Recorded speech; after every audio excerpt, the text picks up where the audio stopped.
today's watch review, we're taking a look at the Vostok Komandirskie K-35. So let's get right into it. For price, I purchased the Komandirskie for $95, and that's a reasonable expectation to pay for any popular Vostok model. For dimensions across the main dial, including the bezel, we get about 41 millimeters, and including the crown, that goes up to about 46 millimeters, and then a case depth just under 15.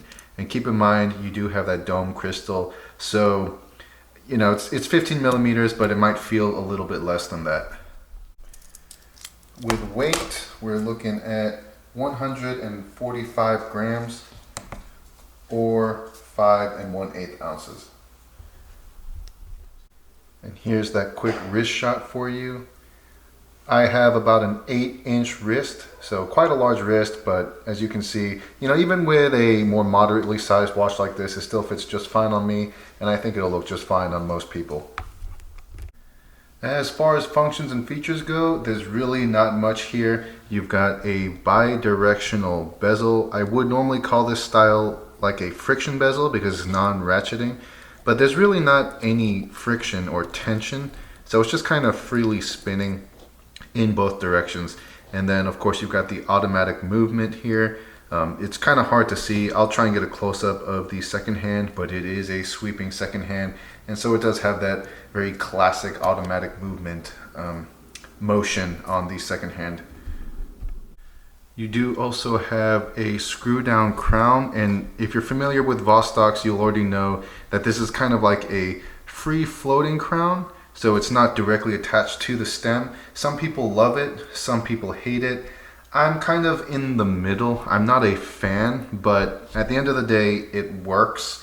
I think my only complaint is that it screws in too easily. So as I'm winding the watch or I'm setting the time, I'll find that as I'm turning the crown, it'll engage with the threading and then start to screw back down. So it's a minor annoyance, but I mean, it works, so it's fine.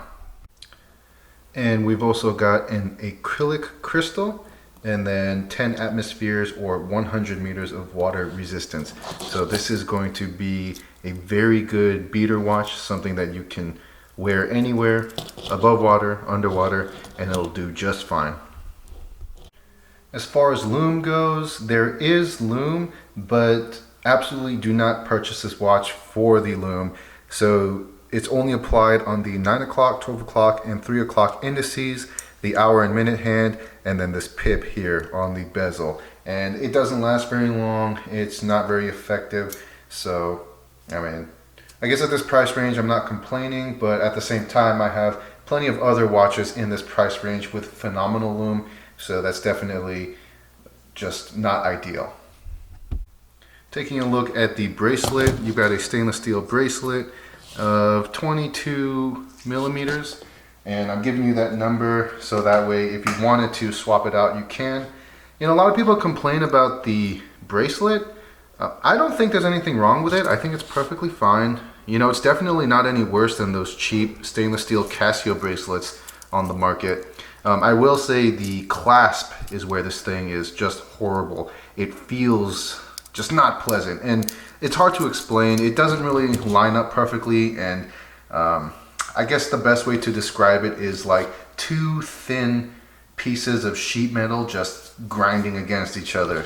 And yeah, that's my biggest complaint. As far as the body of the bracelet, I think it's fine. Really no issues there. Here's a better view of the Caseback. Nothing fancy here, but I really like the way that it looks. I know that they probably didn't do this for style, but something about it, so simple, also has that really cool retro vibe to it. And if you notice, you can see, so the locking ring right here is a separate piece from the actual Caseback. And I think that's really cool because normally on a screw down Caseback, the O-ring inside that gives it its water tightness, there's a risk of it shearing or damaging the O-ring as you tighten down the Caseback.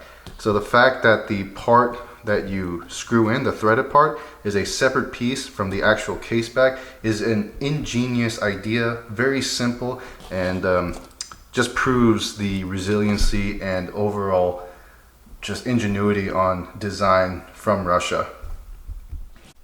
Now just going over my personal thoughts, what I like about it, what I don't like about it. So what I like about it is how simple it is. Normally all of my watches have date windows. The fact that this is just telling me the time is actually something that's very convenient for me. Because I have so many watches and I have so many that go in rotation, oftentimes I'm having to set the date, and really, you know, I don't need a watch to tell me the day of the week or the date. I have my phone for that. So, you know, the simpler the better, and I really do like that. That might not be for you, but I find that on a watch, the less I have to adjust, the better.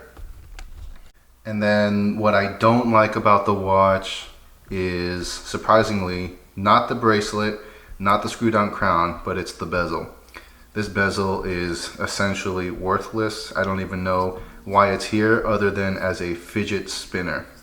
So if you like to fidget with your watch, then it's, you know, great, but other than that, it doesn't even rotate or turn smoothly. It's very gritty and it doesn't feel pleasant, and I think they definitely could have done a better job with it.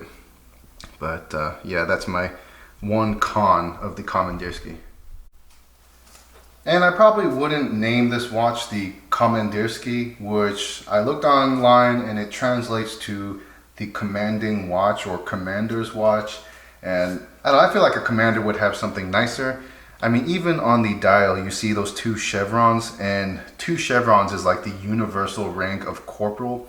And I think that is a better fitting name. So I looked up corporal in Russian, and I want to say it's like kapral. And, you know, that just sounds better, the corporal's watch. But again, just my opinion. Overall though, I really do like it. It's a fun watch. It's simple, not really one that I need to worry about. And it reminds me of like a good old-fashioned set of stainless steel silverware. You know, it's definitely not your fine dining tool, but it's just metal and rugged and reliable, and that's exactly what I feel about the Komandirskie. So I recommend it, I definitely do, and I completely understand why there's kind of like a cult following for this brand. I also understand that it's not a luxury watch and it should not be sold as one, but if you're not really like a die-hard collector looking for extreme luxury and you just want a simple, reliable automatic watch, then get a Vostok, specifically the K-35 Komandirskie. I recommend it, and I've had a lot of fun with it. So anyways, I hope you enjoyed this review. Thank you for watching, and I'll catch you guys later. Bye.